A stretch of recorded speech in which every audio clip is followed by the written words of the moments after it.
I wonder how many podcasters are just like butt naked. Just sitting there naked, talking? Yeah. I mean, I don't blame them. Would that unlock a level of vulnerability that we haven't yet achieved? Podcasting naked? Yeah.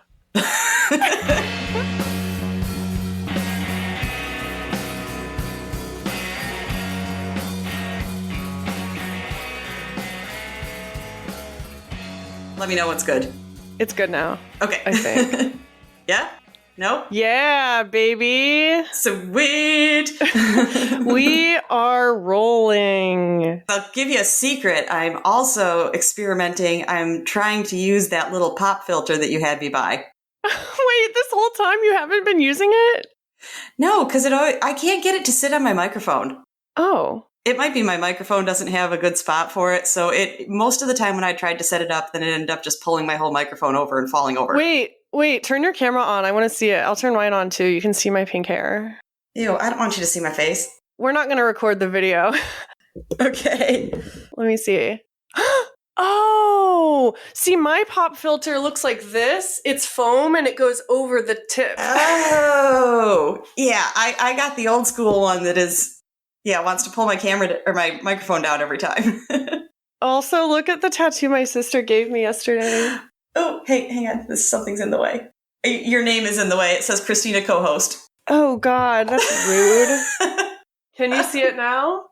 Yeah, except the camera's not very good. It looks like a black dot. It is a black dot. Just kidding. It's 92. Okay, let's turn the cameras off now. This is making me uncomfortable. Yes. Yeah. Hello. Hello. And that includes you, friends. Yes, friends. And welcome to another episode of Pickles and Vodka, the mental health podcast where sometimes we have good news. And can you hear my cat? I was just going to say, and Ruby or Fang also has good news. I'm going to let him in. Hold on. God.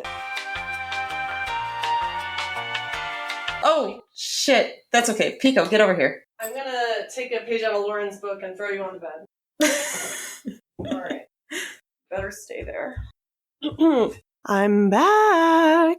That's good, because while you did that, I realized I forgot to prepare Pico for the podcast and take his collar off. Prepare Pico for the podcast? That's how he prepares. He gets that's naked. Cute.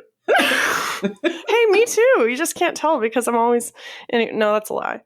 Yeah, I just saw you. Although, with the way that the heat has been lately, it's been tempting. Uh-huh. I wonder how many podcasters are just, like, butt naked. Just sitting there naked, talking? Yeah. I mean, I don't blame them. Would that unlock a level of vulnerability that we haven't yet achieved? Podcasting naked? Yeah. We'll agree to do that. So episode. I don't know about that. Maybe if we get enough subscribers. Yeah. If you subscribe to the certain level, we'll podcast naked. You still won't be able to see it. But you'll know it's happening. Yeah. Some people probably get off on that. I hate this conversation. Me too. I'm Christina. And I'm Lauren. Neither of us are naked. Sorry. Yeah, we are both fully clothed because, I don't know. Last week, we talked about growth. Mm-hmm. And then at the end, we asked you all, how are some ways that you think that you've grown? Yeah. And so this week, we're going to be going over your answers. There's only 3, but they're very deep. Oh, good. I feel like we're going to have a really good conversation. Good. And then we have some pretty exciting housekeeping this week, including something that I have not told Lauren yet. Yay. Lauren, where the fuck are you out this week? I know you have some exciting news. I do. So, after weeks of searching, I have finally found an apartment that I can live in. Yay! Yay! And I kind of wanted to tell the story about that yesterday because I was at desperation moment. So, I was just like throwing everything at the wall. I had 2 appointments to see places yesterday. Then at the last second, because someone got back to me that I was interested in and was like, you can make an appointment or you can just drop in during any of our business hours. And I was like, well, they're close to one of them. So I'll just try to drop in and see how that works. So the exciting thing is the first place was great. And I left feeling really good because even though I had 2 other ones that I was going to check out, I was like, I have already found a place where I can live. That makes everything so much better. Yes, less pressure for sure. Yeah. And the other 2 places did not do themselves a good service because here's my experience. I went to the one, and yes, it was, just like a drop-in thing, but I came up and I said, I have an appointment in like half an hour, and I just thought if you can squeeze in a tour before then, I'd love to see this place. And they're like, oh yeah, sure. We'll get someone to, take you around. Just go sit in our little like waiting room and someone will be out in a minute. I sat there for 20 minutes and then I finally poked my head in and I'm like, hey, I got to get to my next appointment. So I'm not gonna be able to do this. And they're like, oh, I thought someone already took you. I was like, no. I've just been sitting here. Oh, God. But so, I saw that one really quick then, and I don't think it was quite as good, so that's fine. And then I went to the next one where I did have an appointment. I sit there for 15, 20 minutes past my appointment, and there's 2 other groups of people waiting. This guy comes out, and I first, I'm like, I had an appointment at 2, so hopefully I can jump the line. And this other couple is like, yeah, so did we. And he just looks and he's like, 2 people can't have an appointment at the same time. I'm like, rude, man. Not my problem because I didn't schedule the appointments. I know. I was like, I was ready to pull mine up and show him the confirmation I do. See, that's the point where I would just leave. They're showing you their organization style quite early on. Exactly. And that was how I felt at the end, because he talked to the other couple and then he did actually apologize to me when he came in. He's like, I think they were making that up so they could get in. I don't think they really had an appointment. Sorry about that. Like, okay. So those were the second and third appointments you had after the good appointment. Yes. Because then I talked to him about what I want and he's like, so we don't have anything that we can show you right now. And I was like, can I at least look at a 1-bedroom? Because I wanted 2 bedrooms so I can see what the general place looks at. And he's looking, he's like, yeah, I just, there's nothing that's empty right now. And can you come back on Monday? And I'm like, why the fuck schedule an appointment today? Oh, God. So yeah, after that whole experience, I was like, your place could be perfect. I don't care. You're a big nope. Big nope from Lauren. Yes. Scathing. Okay, so tell us about your apartment. Jesus. Sorry. I just wanted to throw shade on that guy, basically. That's what we do here at Pickles and Vodka. We throw shade and we let our cats out. I'm so sorry. He is being terrible. Okay. Oh. Oh my God. Okay. So, my place is a 2-bedroom. It's almost like living in a gated community, but without a gate. It's there's all these little winding roads and all these little individual buildings. They each have 4 apartments. So I won't have tons of neighbors to worry about. They were super friendly when I walked in. Again, compared to the others, another good sign. They seem very community-based too. They're like, we like to do 2 community events. One of them is always, they call them Wind Down Thursdays. So sounds like you meet up and you drink some wine. And there's, in our other one this month, because it's summer and it's hot, it's going to be a pool party. Yes, they have a pool. Oh my God, I'm coming over. I know. Yeah. They have a pool. They have a really nice looking fitness room. I will not have in-unit laundry. Only thing I had to give up. But again, their laundry room looks so nice that it looks like it could be like a professional laundromat. You were telling me everything is so clean. Yeah, and that was something the lady that was giving me the tour, she made sure to point out all the time. She's like, the laundry room is open 24 hours, but at this time they come in and clean it every night. I'm like, clean, clean, clean. Amazing. How are the acoustics? I mean, the ceilings are lower. That could help. Nice. And the second bedroom is quite small. It's much less room than this place, but it's still a 2-bedroom, so I'm not worried. The bedrooms are carpeted, so I was already thinking, I was like, hopefully, absorb sound, should be a good spot. Yes. I'm sitting on a blanket right now because the hardwood floor is too echoey. Yeah. So I bet that's a huge load off your shoulders. Yeah, it's funny. I made a note because you pointed out that I just talk about what I do and not how I feel. And I thought, what is the result of this? And it was 2 main things is I have noticed it feels like like this big temporary depression lift, which I kind of know in the back of my mind. I'm like, well, yeah, that's new things. That's something to keep you busy. But I'm, certainly welcoming that. Well, yeah. And when your basic needs are met, shocker, your mental health gets better. Yes. And also there's still some anxiety coming in. Oh, yeah? Tell me all about your anxiety. Basically because, it's not 100% set yet. I'm not moved yet. I need to get this in. I need to still call movers. Even though we talked about how I have, that lovely influx of money, so I don't have to worry about that. That's still been, me for like 20, 25 years is worrying about money. So when I think of movers, I'm like, oh my God, I hope they're not too expensive, because it's already in the back of my mind. Like, yes, I have that money, but man, think of other things that could help if I don't have to spend a fortune on movers. Oh my God, I can relate so much to that. Even when I have had money, I still act like I'm poor. Mm-hmm. I mean, also, I want to make a revision to something I said in a previous episode. I said that I grew up poor, and my mom called me after that, and she was like, basically, bitch, we weren't poor.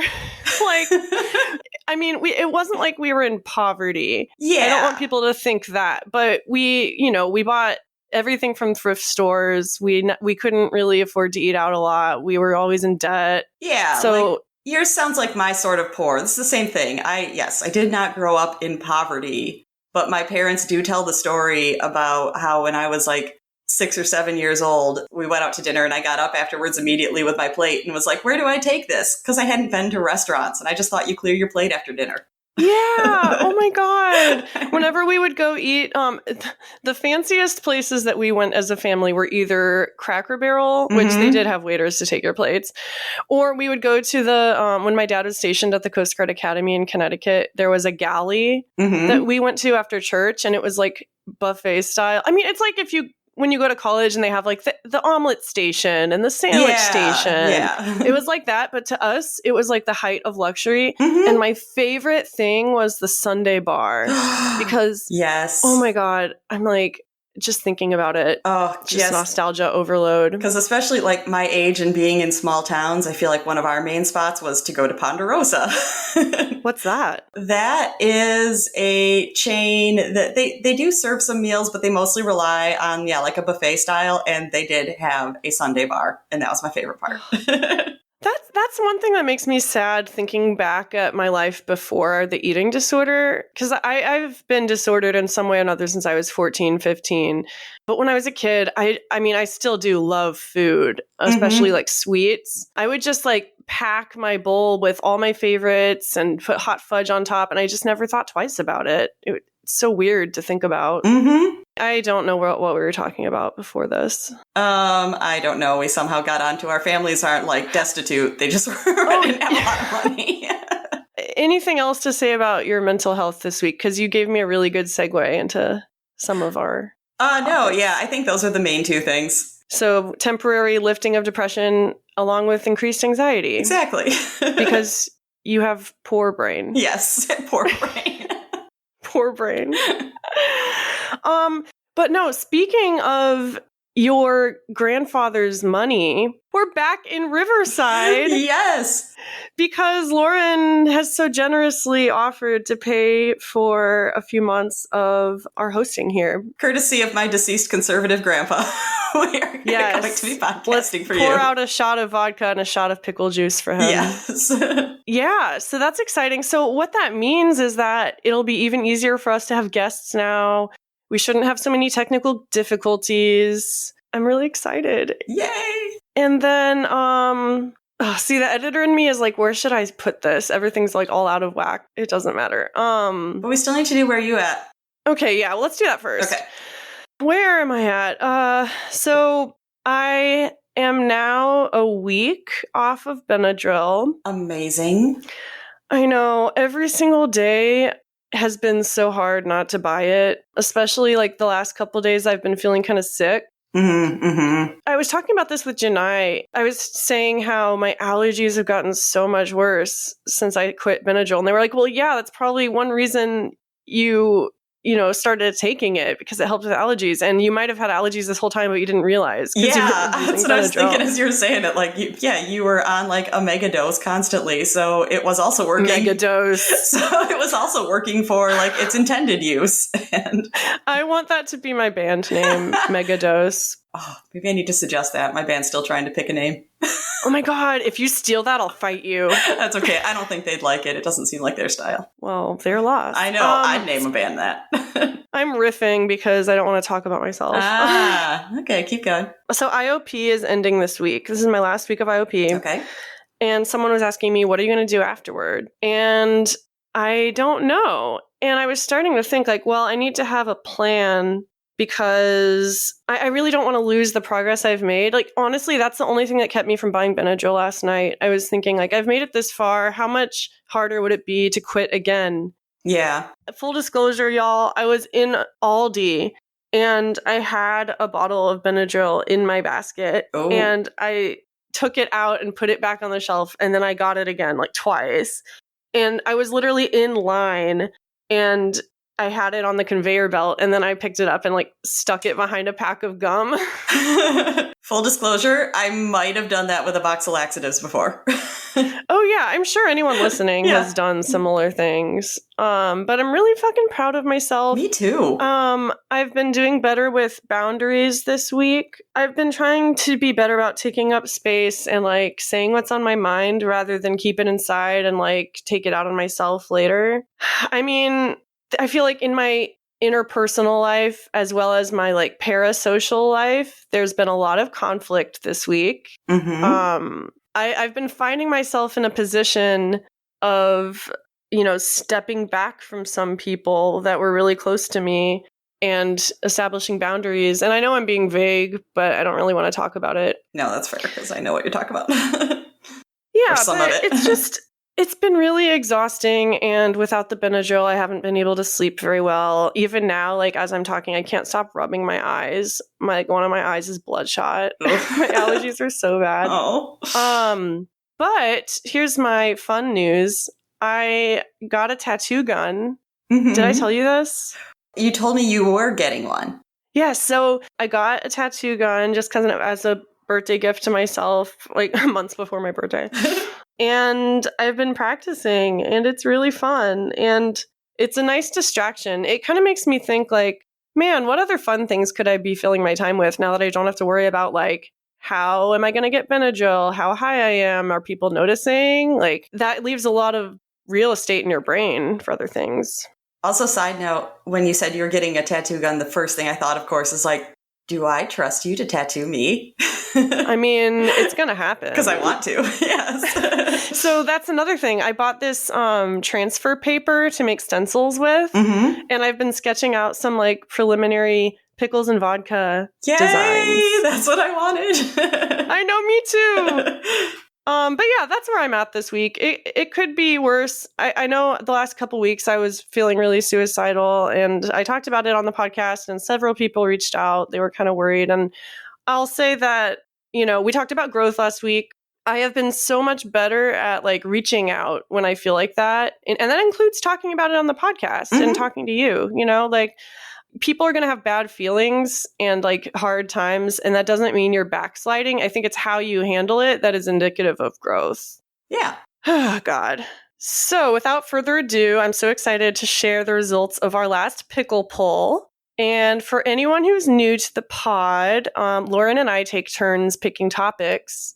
And then after we discuss that topic, we'll ask you all the same question or a related question, and you answer. And it's really fun. And we got some really good answers this week. Yes. And stick around to the end to find out how you too can be involved. So I kind of wanted to share them in the reverse order that we got them. Okay. So with that said, would you like to read Vicky's response? Yes. And share with the listeners who Vicky is in case they don't have the pleasure of knowing. Oh, Vicky is a top friend of the pod. She has been on it. We talked a lot about LiveJournal, how her and I met. She videotaped our live in-person episode. I guess it wasn't live, but it was in person. Episode 110, if you want to go back and watch on YouTube. Yes. So yeah, the question was, how can you tell when you've grown? Yeah, and she says, from my own experience, I don't usually recognize growth until some time has passed and I'm looking back thinking I can't imagine doing the things I used to do.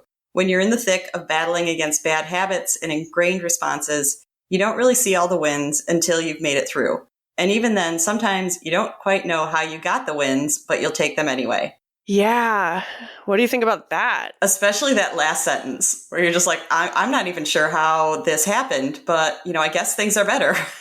Well, yeah, I did re-listen to her episode recently, number 135, and we spent a lot of time talking about that, how, because you know me, I like to wrap up each episode with, a lesson, and I was asking, what has been most helpful in your recovery? Because how many years has she recovered now? Or at least she's been out of treatment for many, many years. Yeah, and I mean, she's, at times in her life, I knew her, I would say, she's pretty much seemed like incapacitated, and she just celebrated her 5th wedding anniversary, so... Yes, congrats, Vicky! Yes! I saw that on Facebook!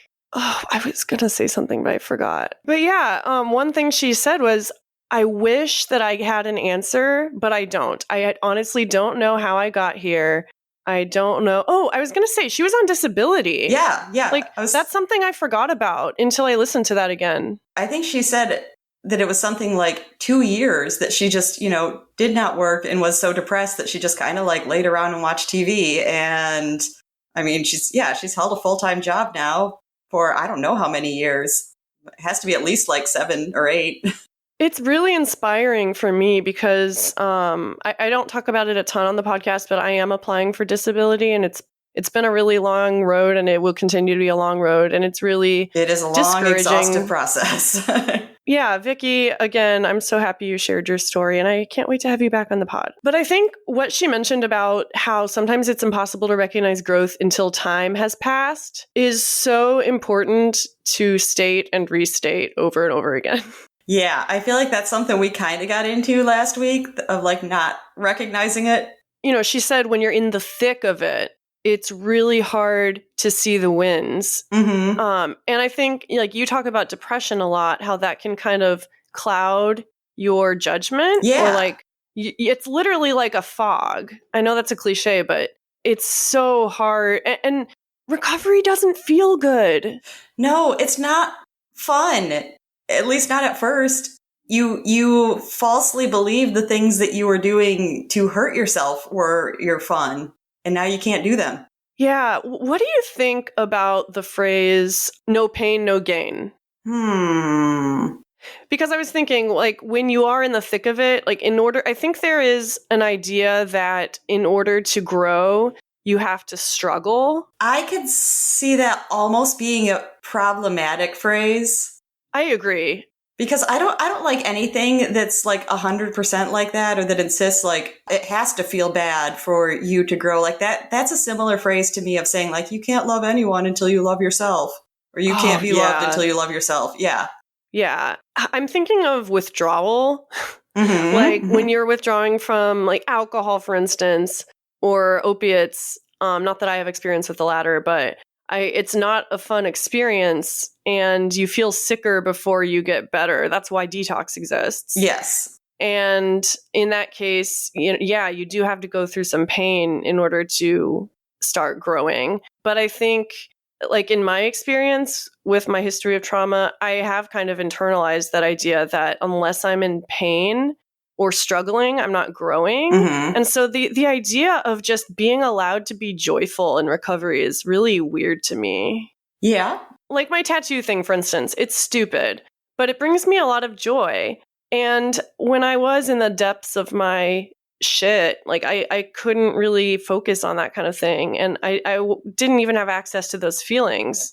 And so now you were talking about distractions, your new apartment, it's a great distraction, but you still have all this underlying anxiety. We're so hesitant to trust that things can actually be good and fun and work out. Yeah. And that's growth. And I'm thinking of this too, both of us, have been in a residential treatment setting. And I know I've felt that in that setting as well, that it's like you are with people and you usually get to be friends with some of those people and you have fun like you would with friends. And I have, like, when things like that are going on, felt like, oh, but I'm supposed to be here working on my issues. It's supposed to be hard. And yeah. Well, yeah, and that can generate feelings of guilt. Mm-hmm. Like I was saying to you earlier, when your basic needs are met, your mental health gets better. And I think for a lot of us who do end up in residential treatment, we have been incapable of taking care of our basic needs for so long. So when we get there and all our needs are being met by other people and eventually by ourselves when we learn how, you feel so relieved. You feel like you can focus on having fun. And in the past, when I felt like that, I've been like, why do I feel so good in treatment? Like, this is wrong. I should be working hard. And even now, I'm not going to lie, like, the thought of going back to treatment is kind of tempting sometimes. Mm-hmm. Like, sometimes I find myself missing it. But it's like, why am I missing it? Oh, maybe I'm missing the fact that I didn't have to hide parts of myself, that all my needs were being met, that people were paying attention to me. And like, how can I cultivate that in my life now? Right. And like, it doesn't feel as much, like hard work, but I do feel like some of that is just as important in like recovery because, when you are deep in addiction or in a mental illness or something like that, a lot of times it's really isolating. So being part of a community is, yeah. That's another thing. Like this past week, I've really been leaning into my queer community here. Mm-hmm. And yeah, community is really important. And you can find it outside of a treatment setting, contrary to popular belief. Yes. But yeah, thank you so much, Vicky, for that comment. We love you. Happy anniversary. Mm-hmm. I'm going to play Orion's voicemail next. Okay. Orion is another friend of the pod. He has been a guest many times, and he co-facilitates our support group every Saturday with me. It's called Pickles Anonymous, and y'all should come because it's fun. Listen to the end to find out how. But yeah, Orion sent in this response to the question, how can you tell when you've grown? I think a really subtle sign of growth for me is looking back on the things that used to just take up so much of my energy and that were so important for me to achieve. The things that just sucked up all of my time and mental space and that were so important to me, but they just aren't anymore. Like I've grown past them quite literally often, and just moved on to other things that I didn't know were open to me at the time. Like growth isn't always, I think, getting more and like just getting more and more things in your life. Sometimes it's often just letting go. Like what we lose is just as much a sign of growth as what we gain. It's like you got to shed your old coat. You got to grow your new wings. That's one way to think about it. It can be a sign of growth and moving on when you no longer feel the need to do things at like maximum difficulty all the time. When you can just let something be easy. Like it doesn't matter that you used to do something at a pace that was physically painful for you and you had to keep up with this regimen or this thing that you were doing that was causing you distress. You can just like let that go, and that's a sign of growth. It's not a sign of like stepping back or weakness because you've chosen to make your life easier. Like that is the growth. I think that is sometimes most important in life.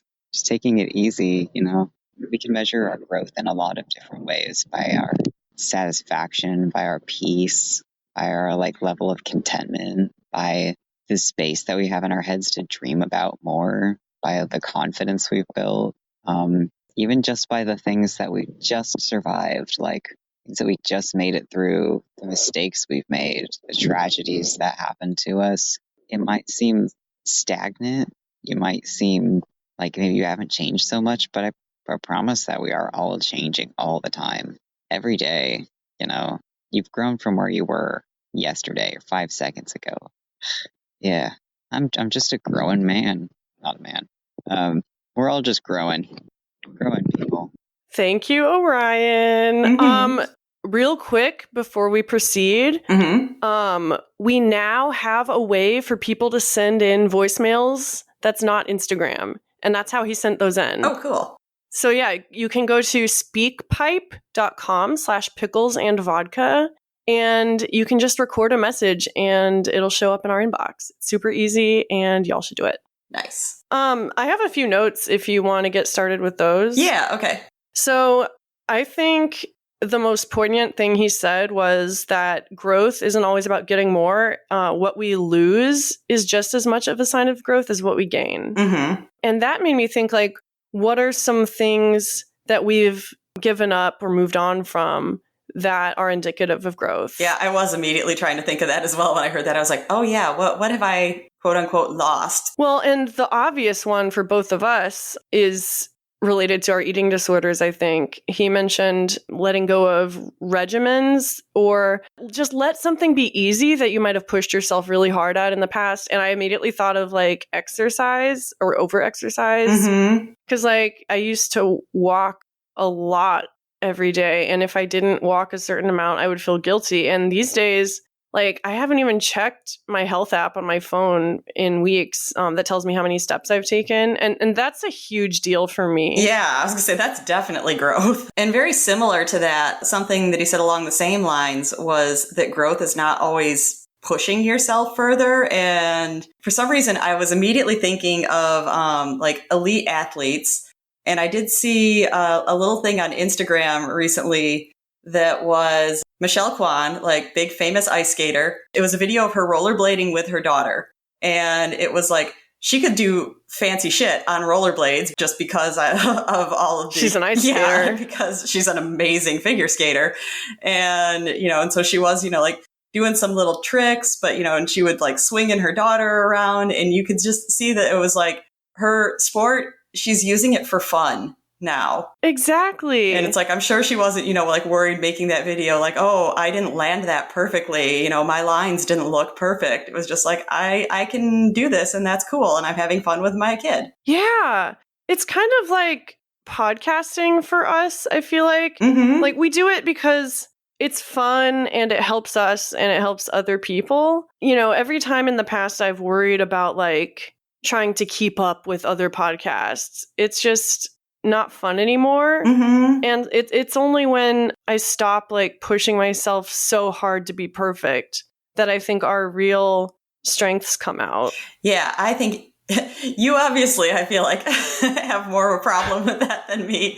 Because the funny thing is, on the flip side, whenever I'm listening to other podcasts, then I'm always trying to take note. Like, I never do, but I always want to share things with you that it's like, oh, you know, this supposedly professional podcast, like, they had this issue that we have too, you know, like. Well, exactly. And it's validating. And I think in the same way, when we do see people like Michelle Kwan just kind of having fun and letting loose in a casual setting, it is validating. It's like, oh, if these people don't have to be perfect all the time, like what the fuck am I comparing myself to? Yeah, like someone that could like win a fucking Olympic medal in what she's doing can also just use it for fun. Can you think of anything else that you've left in the past to make room for growth? I mean, the main thing, of course, is relationships. Oh yeah, do tell.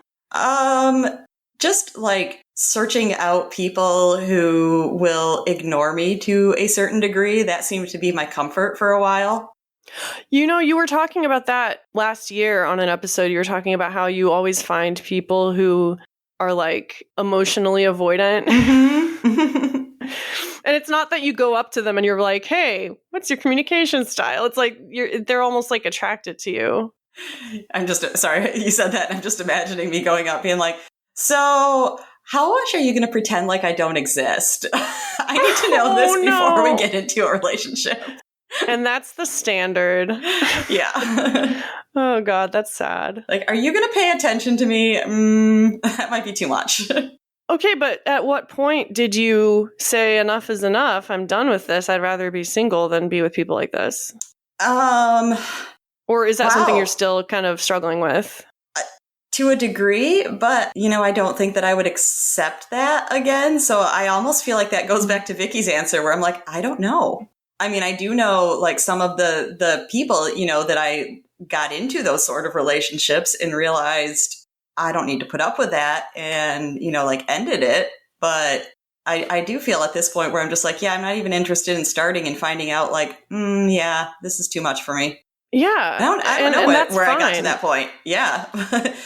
I mean, it's not that you are making space for other things. Even if you don't know what those things are, you're not going to get those things unless you have the space for it. And that's the hard part about recovery, is like having faith that those things will come. Mm-hmm. I don't even like using that word, faith. I know. But it's true. It's like trusting yourself. You got to trust the process. Oh God. I hate Welcome myself. to the episode where we say cliches and immediately roll our eyes. Yeah, I've been rolling my eyes this whole episode. No, that's a lie. But yeah, do you have any other thoughts before we read the next one? I think that's all the notes I wrote down. Thank you, Orion. Mm-hmm. And y'all should send in voicemails too. Yes. Okay, so the last response we got is from Janai via Substack. I actually checked it this week. Sweet. So Janai says in response to how can you tell when you've grown? Sometimes I can't. I was going to leave a joke about my clothes don't fit. Ha ha ha. But that's a defense mechanism to hide that it's really hard to notice the growth I've made, which is upsetting considering how much energy I perceived going into my growth. Sure, others have pointed out ways they've seen me grow, but I never save any of that to the hard drive because Love that. It never feels real, right? They don't see inside me. I know I've grown because I'm not thinking about how to kill myself right now, but does that count? Yes. Yes. I know I've grown because I'm able to listen to myself explain why I should not eat on a given day, take it into consideration, and then still eat anyway because I am supposed to. But that's just recovery, in quotes. I know I've grown when I find myself writing about the same tired issues about the same tired... Oh, wait, I read that twice. That's okay. I know I've grown when I find myself writing about the same tired issues I still have, but with a little more kindness after letting out the bitter self-hate. But I still hate myself. So is that really growth? Maybe it is. Maybe my growth is more like a propagating succulent leaf torn from its mother than the mustard seed I was once told it needs to be. This feels like rambling, but I'm going to send it anyway. Yeah, I wanted to save this one for last because I feel so much when I read that. Mm-hmm. But yeah, what are your thoughts right off the bat? I mean, there's a few things that really hit me, particularly, but I still hate myself. So is that really growth? I was like, yeah. I'm very familiar with that feeling. But it can be. I mean, it's one of those things where like that might be the last thing to go, and it might take longer than you think. But yeah, that doesn't mean you aren't growing. I wonder, you know how there's the 5 stages of grief? Yeah. I wonder if there's like a 5 stages of growth that we could put together. Ooh, I like this. Well, yeah, I feel like you hit the nail on the head when you said that's the last thing to go. I think that's true, that like the self-hatred and the self-doubt is often the last thing to go. I mean, I've definitely felt that. Yeah, like seen ways like, yes, I can write on paper ways that I'm supposedly growing, but I still hate myself. How many times have I journaled that? Exactly. But I think it's really important to have realistic expectations. Like all of the examples Jen and I gave, questioning whether it was recovery. Like, I'm still having the thoughts, but I'm treating myself with a little bit more kindness. Mm-hmm. That is totally growth. You know how hard it is to be nice to yourself? Oh, God, yeah. After like years of telling yourself the opposite or being told the opposite. Mm-hmm. And that's the thing. It all happens inside you. It's invisible a lot of the time. Mm-hmm. And like we talk about it on the podcast, but like most people, they may or may not journal about it, but it's not something that people like recognize. I don't know.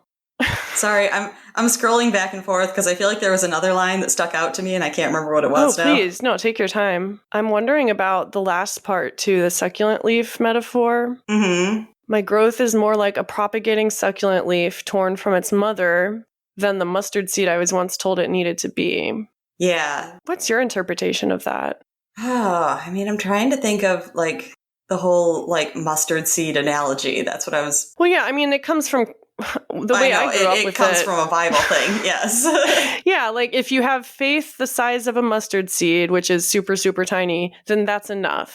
And so I feel like in this growth example, maybe they've been told that their growth is like a mustard seed, like all you need is a tiny little bit. Yeah, because what I'm stuck on between the two is that in that analogy, then a mustard seed is alone. It is a singular thing, and that's what, and it's supposedly supposed to like grow into so much, being nurtured properly, blah, blah, blah, where the opposite that they bring up is a leaf torn from its mother. And like, that's like a small thing that's part of something big and has to kind of like separate to grow on its own. Well, yeah. And I don't know a lot about plants, but I do know that propagation is when you take a leaf or something and you put it in like a glass or something. The idea is to have a whole new plant from this one little shoot that is not separate. It was part of a whole, but now it's not.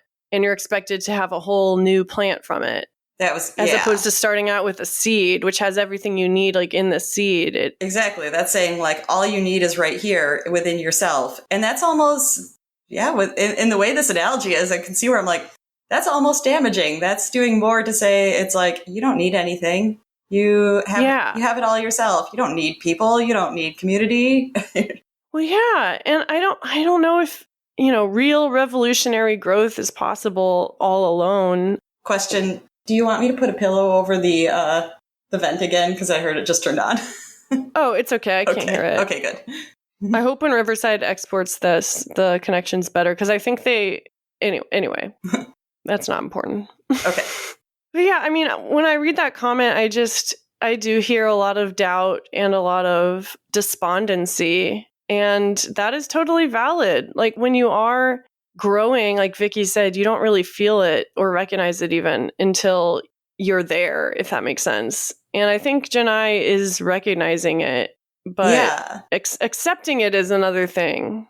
Yeah, and it makes sense that, you might not realize it until other people point it out. But even then, I feel like it takes a while for it to sink in. Like other people can point it out and you do. You immediately, because you don't think you've seen anything. You want to immediately just be like, no, that's not growth. Yeah. Maybe you got to sit there and think about it and realize like, oh, when I was not looking, I guess it happened. Yeah, exactly. I always wonder, like, how am I growing right now? And I don't realize it. I'm always assuming that, like, I'm getting worse. Oh. But that's just one mindset that keeps me from growing. Because as much as, everything we need is not inside ourselves, but, like, our mindset is important. Mm-hmm. Now I really sound like a douchey businessman, like, growth mindset. As long as you don't say circle back. Well, let's circle back to the voicemail. Yeah, let's circle back to that. Oh, God. But yeah, Janai, I'm so happy that you sent that, even though you didn't want it to. And I really don't think it was rambling at all. No. And I think you're growing. My thoughts are like slipping out of my head with each passing moment. It's kind of how I feel. And I keep getting too easily distracted with like what my animals are doing. Yeah, I think the universe is telling us we need to wrap up. Okay. But thank you so much for everyone who responded to this question. Again, keep an eye out for future polls. Follow our Substack. Wait, I forgot. Did we do the housekeeping? No, I was trying to segue into it. Okay, I'm sorry. Okay, so Lauren. Yes. We have our first founding subscriber. Oh my goodness. Yes. Yay. Our first paid founding subscriber. I'm not going to say who it is because they would be really embarrassed. Okay. It's just so helpful because like not only can we continue to pay for our hosting and the software we use, but one thing that I really want to do is start making merch. Okay. Like I want to make stickers that we can send out to paid subscribers. Yeah, I know we talked about that before even. Yeah, we talked about it, but this is great because it's just, I don't know. I'm so uncomfortable talking about it. I don't even know if I'll keep this in. Well, I know something that I brought up to you before is saying, if we get some subscribers, we could do some like subscriber only episodes where we just do fun shit instead of always talking about all our mental health slogs. Well, yeah, I'm hesitant to commit to that because I feel like I can barely put out the stuff that we do put out already. Well, I don't think any of that needs to be on a timetable. No. Yeah. But we are thinking about it. So God. Do it. You can do it. Follow our Substack. Tell a friend about our podcast. You can be a free subscriber to get access to our chat and all that stuff. Mm-hmm. But if you do want to be a paid subscriber, we will have goodies to send you soon. Yay. I'm like getting nauseous talking about this. If you subscribe at the top level, Christina will come and tattoo you. Okay, I did tell this person I was going to give them a tattoo. Oh my God. Yes. If you become a founding subscriber, I will give you a pickles and vodka tattoo. I am putting that out there now. But also, you can subscribe for, I think the lowest level right now is $5 a month, but I kind of want to lower it to $3. Yeah. Because I feel like that's a lot of money. I'd be fine if someone just wanted to do $1 a month. I wish Seriously, they could do that. Okay, so, yeah. So, guys, stay tuned to give us your money. We'll try to make it so you can give us less. Yeah, well, this is a disaster. This is what happens when we try capitalism. Exactly. But no, we love you all so much. And again, we do this for fun. We will never have ads. We will never charge to listen to this podcast. But we want to offer like extra stuff and make it a better experience. Yeah. And we also need validation. The other thing I wanted to talk about is the support group, because we haven't talked about it in a while. Mm-hmm. So Orion and I started a support group called Pickles Anonymous. The pickle is an acronym. It stands for People in Crisis Keeping Life Endurable. And we meet Saturdays, 4 p.m. Eastern Standard. It's an hour. It's usually only like 3 or 4 people at this moment. And we literally just talk about like crises we're going through, what's keeping life endurable. And we just shoot the shit, and it's really fun. And I would love it if more people started poking in and seeing what it's all about. So to do that, you can go to join.freeconferencecall.com/picklesanonymous. And that's it. That's it. That's all I wanted to say. Let's go. Okay. We'll see y'all next week with the topic of Lauren's choosing. Which I already have. Oh my God, you are so on top of it. I can't wait. We love y'all. Stay safe. Yep, bye. If you like what you heard, don't forget to tell a friend about our podcast. You can direct them to picklesandvodka.substack.com, where they can find our entire archive and also get access to our chat. We're on Instagram at Pickles and Vodka Podcast, Facebook.com/Pickles and Vodka Podcast, and YouTube.com/@Pickles and Vodka Podcast. My Instagram is @XtinaJumper, and Lauren is @LaurenAFH. We have a free support group every Saturday at 4 p.m. Eastern Standard. Go to join.freeconferencecall.com/picklesanonymous. We'll see you next week.